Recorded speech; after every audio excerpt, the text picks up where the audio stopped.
Assalamu alaikum wa rahmatullahi wa barakatuh. Asibiyete mukwano gwange agendera ddala maaso ng'ondaba. Amannya nze NAAVA AIDAH, omukozi wano ku PEARL FM.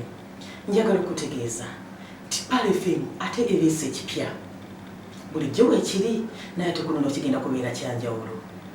Tukutegekedde ekisaakaati oba ebbanguliro oba yite eggunjuliro eri abawumuze.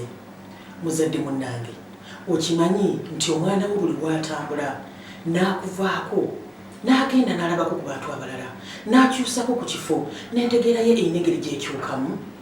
Nabwe kityo PEARL FM ekutegekedde gunjuka ne PEARL FM agenda kubeerawo ng'ennaku z'omwezi 13 paka ng'ennaku z'omwezi 28. Tugenda kubeera n'abaana bo okumala weekisi 2 zokka. Omwana wo agenda kubakola ki mu holiday? Kibuuzo kikulu nnyo era kiruwuuzeeko. Gunjuka lino ly'ebbanguliro ly'abawummuze bonna.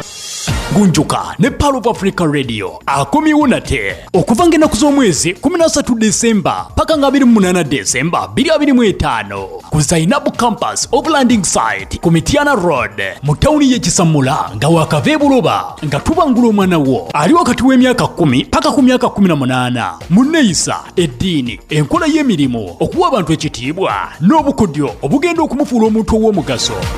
Teekateeka omwana wo ng'omuleeta mu Gunjuka ne Pearl Africa Radio atandike holiday ng'ateekeddwa ng'ojja ku reception ya Pearl Africa Radio ku Old Kampala opposite ne Old Kampala Primary School oba okube ku 0704 59 12 15 oba 0700 35 455. Gunjuka.